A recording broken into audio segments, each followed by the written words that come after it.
કોઈ પણ કાર્ય કરતા હો, મહાપ્રભુજી એ જ કહે છે, ભલે ને તમે તમારું સાંસારિક કાર્ય કરતા હો, નોકરીએ જાઓ, ધંધે જાઓ, પણ પોતાના પેટ માટે નહીં, પણ ઠેઠ માટે કામ કરો.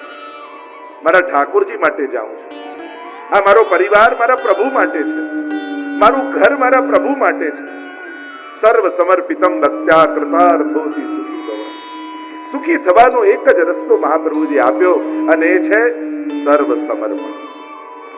ગીતાજીમાં પણ ભગવાને એ જ રસ્તો બતાવ્યો, સર્વ ધર્માન પરિત્યજ્ય મામ એકમ શરણમ વ્રજ, અહમ ત્વા સર્વ પાપેભ્યો મોક્ષયિષ્યામિ મા શુચિ. તું બધું છોડીને મારી શરણે આવ. અનન્યા ચિંતયન્તો મામ યે જના પર્યુપાસતે તેષામ નિત્યાભિયુક્તાનામ યોગક્ષેમમ મહામ્યનમ. તું મારા માટે કામ કરીશ ને તો તારા પુરુષાર્થમાં મારી કૃપા ભળી જશે.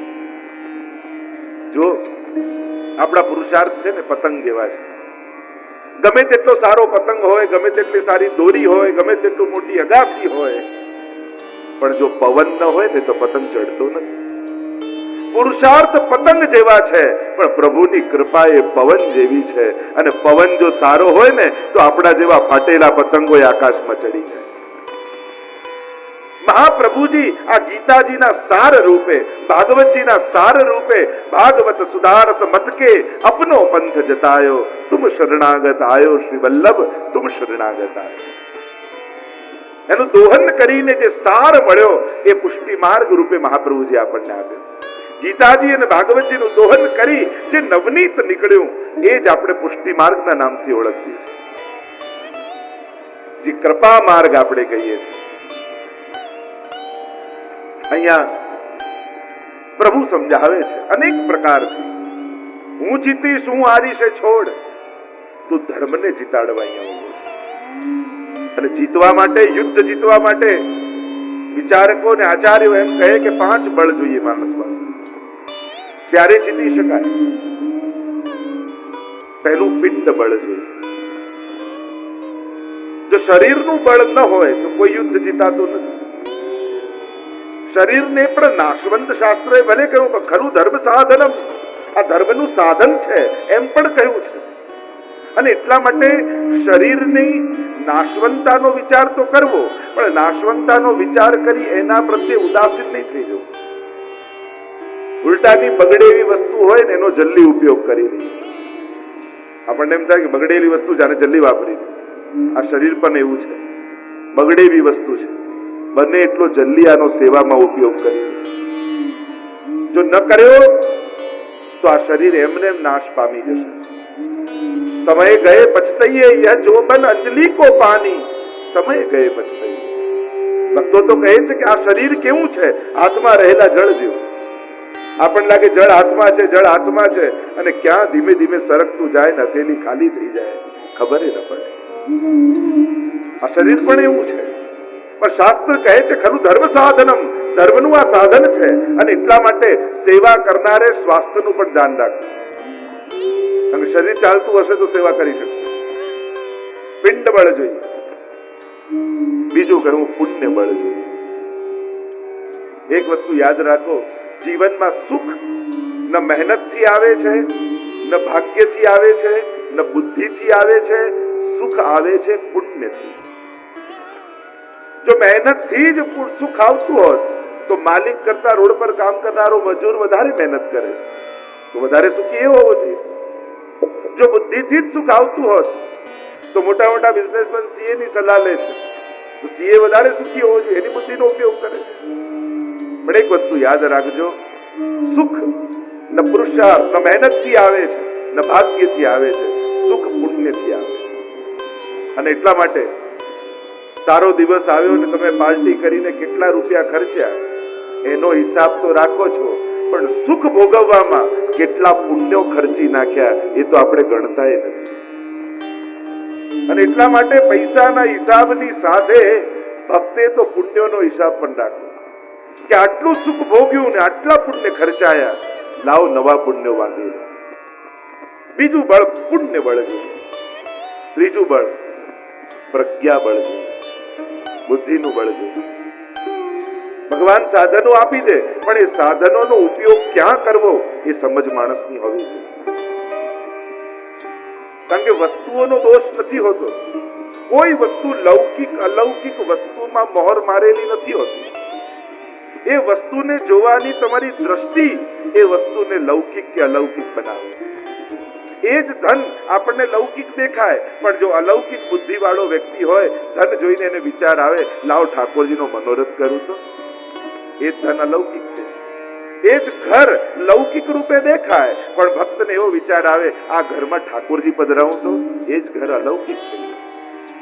એ જ પરિવારના લોકો સંસારના બંધન જેવા લાગે, પણ એ જ વૈષ્ણવ વિચાર કરે કે મારા ઠાકોરજી મને 5 વૈષ્ણવ ઘરમાં આપ્યા છે, એ જ અલૌકિક થઈ. કોઈ વસ્તુમાં લૌકિક કે અલૌકિકની ક્યાં મહોર મારેલી હોય છે? વ્યક્તિનો એના તરફનો દ્રષ્ટિકોણ, એની સમજ એ વસ્તુને લૌકિક કે અલૌકિક બનાવતું હોય છે. પ્રજ્ઞાબળ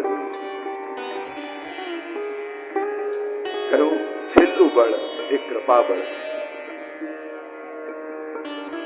કૃપાબળ હોય તો આ બધા જ બળ કામ કરે. નહોતું કહું, પૂર્વજોનું પુણ્ય, પોતાનું પુણ્ય, આ બધા પુણ્યો ભેગા થાય ત્યારે કોઈ યુદ્ધ જીતા, ત્યારે કોઈ સફળતા પ્રાપ્ત થતી હોય. છેલ્લું બળ એ કૃપાબળ છે. કૃપાબળ હોય તો આ બધા જ બલ કામ લાગે છે. અને એટલા માટે અમારા વૈષ્ણવો તો સદાય ઠાકોરજી પાસે એક જ વાત કરે, પ્રભુ આપની કૃપા છે. તો જે ચર્ચા કરી રહ્યા છીએ કેન્દ્રમાં ગીતાજીને રાખી અને જે આપણે દર્શન કરી રહ્યા હતા, સ્વયં પ્રભુ અનેક અનેક પ્રકારથી સમજાવતા ગઈકાલે જે આપણે ચર્ચા મૂકી હતી 9મા શ્લોક ઉપર 4થા અધ્યાયની, અને ચર્ચા કરતા વાત કરી હતી, ભગવાન કહેવા લાગ્યા, જન્મ કર્મ ચમે દિવ્યમ. મારા જન્મ અને કર્મ બંને દિવ્ય છે. મહાપ્રભુજી પણ આજ્ઞા કરે છે, મનુ તે નૈવ લૌકિકમ. અમારા ઠાકોરજી લૌકિક નથી. લૌકિક સમજતા નથી, લૌકિક સાંભળતા નથી, લૌકિક સ્વીકારતા નથી. નૈવ લૌકિક. અમારા ઠાકોરજી લૌકિક નથી. અને એટલા માટે પ્રભુને લૌકિક વ્યવહારથી પ્રસન્ન કરવાની કોશિશ નહીં કરી. હૃદયના વિશુદ્ધ ભાવથી એને પ્રસન્ન કરો. ઠાકોરજી લૌકિક નથી. લૌકિકતા જોતા નથી ને લૌકિકતા એમને ગમતી નથી. પરમ અલૌકિક પ્રભુ છે. અને એટલા માટે જ તો પ્રભુને પ્રસન્ન કરવા માટે ગાઈએ તો અલૌકિક જનોની વાણી ગાઈએ. ભોગ સામગ્રી આપણે સિદ્ધ કરી હોય ધરીએ, ધરવાનો અધિકાર આપણો હોય, પણ મહાપ્રભુજી ગુસાઈજી વ્રજભક્તોની કાની આપી છે. ત્યારે ઠાકોરજી આરોગ્ય છે. રાગ ભોગ શૃંગાર, જેમ પ્રભુ અલૌકિક છે એમ પ્રભુ સંબંધી પ્રત્યેક સેવા સામગ્રી પણ અલૌકિક છે. જેવો ભાવ પ્રભુ માટે રાખો, એવો જ ભાવ પ્રભુની સેવાના પ્રત્યેક સાધન સામગ્રી માટે પણ રાખો. કારણ કે પ્રભુ સંબંધી પ્રત્યેક વસ્તુ ભાવાત્મક છે, એટલે અલૌકિક છે. અને ત્યાં સુધીની વાત કહીશ કે સેવાના રૂમમાં જેનાથી બુહારી કાઢતા હો, એ બુહારીને પણ પગ ન લગાવાય. ભગવત સંબંધી વસ્તુ અલૌકિક હોય. કારણ કે મર્યાદા માર્ગમાં સ્વીકાર છે, પણ પુષ્ટિ માર્ગમાં તો અંગીકાર છે. પ્રભુને જે સમર્પો છો એ સમર્પવામાં પ્રભુ સ્વીકારતા નથી કેવલ, પણ એનો અંગીકાર કરે, એટલે કે પોતાના અંગ રૂપ બનાવીને પાછું આપે છે. એટલે ભગવત સંબંધી વસ્તુ અલૌકિક. જન્મ કર્મ ચમે દિવ્યમ, પ્રભુએ કહ્યું. પ્રભુનું જન્મ દિવ્ય છે. મહાપ્રભુજી તો સમજાવે કે જેમ સરોવરમાં લીલ જામી હોય અને થોડા ભાગમાંથી લીલ ખસેડો ને એમાં જલ પ્રગટ થતું દેખાય, બાકી બધે જ પાણી છે. માયા રૂપી લીલ બધે જ જામેલી છે, પણ જેટલા ભાગમાંથી પ્રભુ માયા સમેટી લે એટલામાં પ્રભુ પ્રગટ થયેલા દેખાય. અલૌકિકતા છે પ્રભુ. તમદ્ભુતમ બાલકમં ભુજે ક્ષણમ ચતુર્ભુજમ શંખ ગદા દ્યુદાયુધમ શ્રીવત્સલક્ષ્મમ ગલસૌભિકૌસ્તુભમ પીતાંબરમ સાંદ્ર પયોદ સૌગદમ. પ્રભુ પ્રગટ થયા. તમ અદ્ભુતમ બાલકમ, એ અદ્ભુત બાલક પ્રગટ થયા. ગર્ભમાં આવ્યા ત્યારે દેવતાઓએ સ્તુતિ કરી છે. અને એટલા માટે પ્રભુને લૌકિક નહીં જાણવા. ન પ્રભુનું જન્મ લૌકિક છે, ન પ્રભુ લૌકિક છે, ન પ્રભુની લીલાઓ લૌકિક છે. પ્રભુ આગળ કહેશે કે મને કર્મ લેપાતા નથી, કારણ કે હું કરતા ભાવે કંઈ કરતો નથી. પ્રભુ તો લીલા કરે છે. કર્મ અને લીલાનો મૂળ ફરક એ છે, આનંદની અભિવ્યક્તિ એ લીલા છે અને આનંદ માટેનો પ્રયાસ એ કર્મ છે. પ્રત્યેક જીવ કર્મ સુખ મેળવવા કરે, દુઃખ કોઈને નથી જોયું. અને પ્રભુ પોતાના નિજાનંદને અભિવ્યક્ત કરે છે કોઈ પ્રયાસ વગર. એ જ લીલા છે. અનાયાસેન હર્ષાત ક્રિયમાણ ચેષ્ટા સલીલા. અને એટલે પ્રભુ આગળ કહેશે મને કર્મ લેપાતા નથી. એટલે જેવો પ્રસંગ પણ કહેતા ને કે જ્યારે પ્રભુ અને ગોપીજનો મળવા માટે આવ્યા, પ્રભુએ કહ્યું તો અહીંયા મળીશ, અને બહુ મોડું થઈ ગયું. અને પ્રભુ બહુ મોડા આવ્યા ત્યારે ગોપીજનોએ કહ્યું કે પ્રભુ આટલા મોડા કેમ થયા? તો કે સામે પાર યમુનાજીના મારા ગુરુજી આવ્યા છે અને એમની સેવામાં લાગ્યો હતો એટલે મને મોડું થઈ ગયું. અરે જગત ગુરુ તો તું છું કનૈયા, તારા ગુરુ કોણ? તો કે દુર્વાસા મુનિ આવ્યા છે. તો કહ્યું કે એમની સેવા તમે પણ કરો. અને થયું કે લાવ અમે ભોજન લઈને જઈએ. હવે ભોજન લઈને તૈયારી કરી અને ગોપીજનો દુર્વાસા મુનિ પાસે જાય યમુનાજી પાર કરવાના, પણ યમુનાજીમાં પૂર આવેલું, એટલું બધું પાણી ભરાયેલું છે. કેવા લાગી કનૈયા કે આમાંથી અમે યમુના પાર કેમ કરીશું? ત્યારે ઠાકોરજીએ કહ્યું તો અમે યમુનાજી પાસે જઈને એમ કહેજો કે જો કૃષ્ણ નૈષ્ઠિક બ્રહ્મચારી હોય, બાલ બ્રહ્મચારી હોય તો તમે મને માર્ગ આપો. ગોપીઓ કહે તું શેનો બ્રહ્મચારી? આટલા રાસ કર્યા, આટલા ચીરહરણ આદિ કર્યા. પ્રભુ કે કહી તો જુઓ. અને ગોપીજનો આવ્યા, યમુનાજીમાં પૂર છે અને ગોપીજનો બોલ્યા જો કૃષ્ણ બાલ બ્રહ્મચારી હોય તો મને માર્ગ આપો. અને યમુનાજીએ માર્ગ આપી દીધો. આવ્યા દુર્વાસા મુનિને ત્યાં ભોજન કરાવ્યા, અને ભોજન કરાવ્યા દુર્વાસા મુનિએ ભોજન કર્યું અને પાછા આવતા હતા અને પાછું પૂર યમુનાજીમાં. દુર્વાસા મુનિ પાસે ગોપીજનો આવ્યા અને કહેવા લાગ્યા કે અમે યમુનાજી પાર કેમ કરીશું? તો દુર્વાસા મુનિએ કહ્યું કે યમુનાજી પાસે જઈને એટલું કહેજો જો દુર્વાસા મુનિ નિરાહારી હોય તો અમને માર્ગ આપી દો. પેલું કે આપ ક્યાંથી નિરાહારી? ગોપીજનો કે હમણાં તો અમે આપને ભોજન કરાવ્યું. આપને ભોજન કરાવ્યું તો આપ ક્યાંથી નિરાહારી થયા? અરે કઈ તો જુઓ. યમુનાજી પાસે આવીને ગોપીજનોએ કહ્યું જો દુર્વાસા મુનિ નિરાહારી હોય તો માર્ગ આપો. અને માર્ગ મળી ગયો. ગોપીઓને એટલું આશ્ચર્ય થયું, આ એક તો કૃષ્ણ બાલ બ્રહ્મચારી અને દુર્વાસા મુનિ નિરાહારી, આની જોડે રાસ કર્યા, આમને ભોજન કરાવ્યું, આ બંને સંભવે ક્યાંથી? એટલે જયારે પાર કરીને કૃષ્ણ પાસે આવ્યા ને ત્યારે જિજ્ઞાસા અભિવ્યક્ત કરવા લાગ્યા, અરે કનૈયા તું બાલ બ્રહ્મચારી ક્યાંથી અને દુર્વાસા મુનિને અમે ભોજન કરાવ્યું અને એ નિરાહારી ક્યાંથી? ત્યારે ભગવાને કહ્યું જે પણ કર્મ કરતા ભાવ વગર થાય તો એને કોઈ કર્મનું બંધન લાગતું નથી. હું જે કાંઈ કરું છું એમાં ક્યાંય મારો કરતા ભાવ નથી હોતો. પ્રભુના કર્મો દિવ્ય છે, અલૌકિક છે. અને એટલા માટે આ સર્વ કર્મોનું વર્ણન શ્રીમદ ભાગવતમાં કરવામાં આવ્યું. એટલે તો ભાગવતના 10મા સ્કંદની શરૂઆતમાં જ જ્યાં કૃષ્ણના ચરિત્રનું અવગાહન થવાનું હતું એ જ સમયે નિવૃત્ત તર્ષૈરુપગીયમાનાત ભવૌ સદા ચોત્ર મનોવિરામાત ગૌતમ શ્લોક ગુણાનુવાદાત પુમાન વિરજ્યેત વિના પશુગના.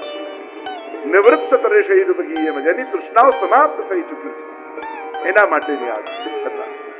તો ઘણી ઘણી ચર્ચાઓ ત્યાં કરી છે. પ્રભુ કહેવા લાગ્યા જન્મ કર્મ ચમે દિવ્યમ, મારા કર્મો દિવ્ય છે એમ કહીને આગળ પ્રભુ કહેવા લાગ્યા કે જે આ તત્વથી જાણે છે ત્યક્ત્વા દેહમ પુનર્જન્મ નૈતિ મામેતિ સોર્જુન. વેત્તિ તત્વતઃ, તત્વથી જે મારા જન્મ અને કર્મને દિવ્યતાનો જે અનુભવ કરે છે એને ફરી દેહ ધારણ કરવો નથી. અને એટલા માટે સંતો પધારી રહ્યા છે, એમનું પણ સ્વાગત કરીએ છીએ. યો મે વેત્તિ તત્વતઃ, જે મને તત્વથી જાણે છે. એટલે 3 પ્રકારનું જ્ઞાન ભગવત સંબંધી હોવું જોઈએ. પ્રભુનું તત્વ જ્ઞાન, પ્રભુનું સ્વરૂપ જ્ઞાન અને પ્રભુનું મહાત્મ જ્ઞાન. આ 3 પ્રકારનું જ્ઞાન પ્રભુ સંબંધી હોય ત્યારે પ્રભુ માટેનો ભાવ દ્રઢ થાય. ભક્તિની વ્યાખ્યા જ કરવામાં આવી, મહાત્મ જ્ઞાન પૂર્વસ્તુ સુદૃઢ સર્વતોધિક સ્નેહ ઇતિ ભક્તિ. મહાત્મ જ્ઞાન પૂર્વક સુદૃઢ સર્વથી અધિક સ્નેહ એને ભક્તિ કહેવાય. અને એટલા માટે આ ત્રણ પ્રકારના જ્ઞાન, તત્વ જ્ઞાન, તત્વતઃ પ્રભુનું સ્વરૂપ શું છે, પ્રભુનું સ્વરૂપ જ્ઞાન. જો રૂપ અને સ્વરૂપમાં ફરક છે. પ્રભુ શ્યામ છે, વાકડિયા કેસ છે, પીતાંબર ધારણ કરે છે, આ રૂપનું જ્ઞાન. અને સ્વરૂપ કેવું છે? आनंद मात्र करपाद मुखोदरादि. जो वेद में कहा प्रभु तो आनंद मात्र करपाद मुखोदरादि हैं, आनंद रूप सर्वांग आपका स्वरूप है. वेद ने कहा रसो वैसह, आप तो रस रूप है. અને પ્રભુના મહાત્મ જ્ઞાન આ ત્રણ પ્રકારની ચર્ચાઓ કરી છે. આગળ પ્રભુ અનેક પ્રકારથી અર્જુનને ઉપદેશ આપતા સમજાવી રહ્યા છે કે આ કર્મ કરવા છતાંય જીવ જ્યારે મારા સ્વરૂપને જાણે છે, ત્યારે જન્મ મરણના ચક્કરમાંથી મુક્ત થઈ જાય છે. અને ત્યારે એમ થયું કે આપના તો અનંત સ્વરૂપો છે, આ તો અમે શેને કઈ રીતે આપને ભજીએ, કયા રૂપને ભજીએ, કયા ભાવથી ભજીએ. અને ત્યારે પ્રભુ 11મા શ્લોકમાં સુંદર ઉપદેશ આપતા બોલ્યા, ઘણા લોકો માટે કૃષ્ણ એ આશ્ચર્ય ચિહ્ન છે, ઘણા માટે કૃષ્ણ એ પ્રશ્નાર્થ છે, ઘણા માટે કૃષ્ણ એ અલ્પ વિરામ છે. પણ સાચું કહું તો દરેક પ્રશ્નોનો પૂર્ણ વિરામ એનું નામ જ કૃષ્ણ છે. કૃષ્ણ તો પૂર્ણ વિરામનું નામ, દરેક સંશયોના સમાધાનનું નામ કૃષ્ણ. શંકાનું નામ કૃષ્ણ નથી, સમાધાનનું નામ કૃષ્ણ છે. અને આ એક શ્લોકમાં ભગવાને અનેક સમાધાન આપી દીધા. ભગવાન કહે યે યથામામ પ્રપદ્યન્તે તાં સદૈવ ભજામ્યહમ. જે મને જે ભાવે ભજે હું પણ એને એ જ ભાવે ભજું છું. આપણે ઘણું સાંભળ્યું, ઘણા એમ કે કણ કણમાં ઈશ્વર છે, બધું જ ઈશ્વર રૂપ છે. ઘણા એમ કહે તમારી અંદર ભગવાન છે, તમે જ ભગવાનનું રૂપ છો, તમારે ક્યાં બીજા કોઈને ભજવાની જરૂર છે. જુદી જુદી માન્યતાઓ, જુદા જુદા ભાવ. એક પહેલી માન્યતા એવી કે કણ કણમાં ઈશ્વર છે, એ જ બધું કરનારો છે, એ જ બધાને જગાડનારો છે, તો આપણે કોણ એને જગાડનારા? એ જ બધાને જમાડનારો છે, તો આપણે કોણ એને જમાડનારા? એ જ બધાને સુડાવનારો છે, તો આપણે કોણ સુડાવનારા? એ બધાનું પૂરું કરે છે, એટલે આપણે એનું કરવાની જરૂર નથી. બીજી એક માન્યતા, બીજો એક ભાવ, જીવ પોતે ઈશ્વર, અહમ બ્રહ્માસ્મિ, તમારી અંદર જ ઈશ્વર છે. અને ત્રીજી એક માન્યતા એ છે જે ભક્તોની છે કે અમે જેની સેવા કરીએ છીએ એ ઠાકોરજી અમારો છે, અમે તો એની યશોદા છીએ, અમે તો એના ગોપી છીએ, અમે તો એના સખા છીએ, અને અમે જેને લાલ લડાવીએ છીએ એ ઠાકોરજી અમારો. અને ગીતાજીમાં આગળ ચર્ચા આવશે, યસ્માત ક્ષરમતીતો અહમ અક્ષરાદ પિચોત્તમ અતોસ્મિ લોકે વેદે ચ પ્રથિત પુરુષોત્તમ. એક છે ક્ષર પરમાત્મા, એક છે અક્ષર પરમાત્મા, અને ત્રીજા છે પુરુષોત્તમ. તો એ જે પુરુષોત્તમ જેની આપણે સેવા કરીએ છીએ એ જ અક્ષર અને અક્ષર રૂપે પરિણમત થયો છે.